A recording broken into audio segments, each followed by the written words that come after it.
యెహోవా దూత అతనికి స్వప్నమందు కనబడి, ఎక్కడండి చెప్పండి, అంటే ఎక్కడండి, కల్లో జరిగింది. ఎవరైనా నమ్ముతారండి? కానీ యోసేపు ఆ నిద్ర నుంచి మేలుకున్న తర్వాత స్వప్నంలో తనకి దూత చెప్పిన మాటను గ్రహించి, స్తోత్రం, తన భార్యను చేర్చుకోవడానికి మరియ దగ్గరికి వెళ్ళాడు.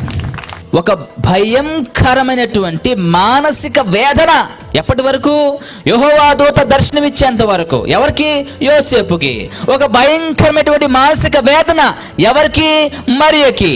ఒక భయంకరమైన మానసిక వేదన ఎవరికి? మరియ తల్లిదండ్రులకి, యోసేపు తల్లిదండ్రులకి, యోసేపుకి, అందరికీ.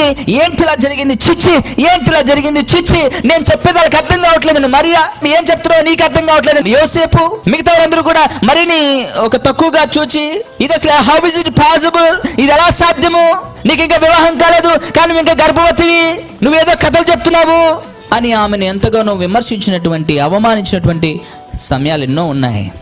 ఎప్పుడు మరియకి అవమానం పోతుందో తెలుసా? యోసేపు వెళ్ళి మరియను చదవగొట్టండి. హల్లెలూయా.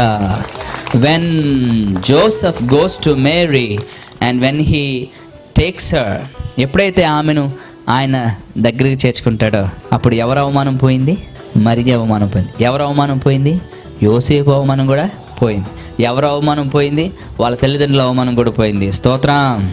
అర్థం చేసుకునే భర్త ఉంటే ఆ జీవితమే స్వర్గం. అది మీరు చెప్పాలి.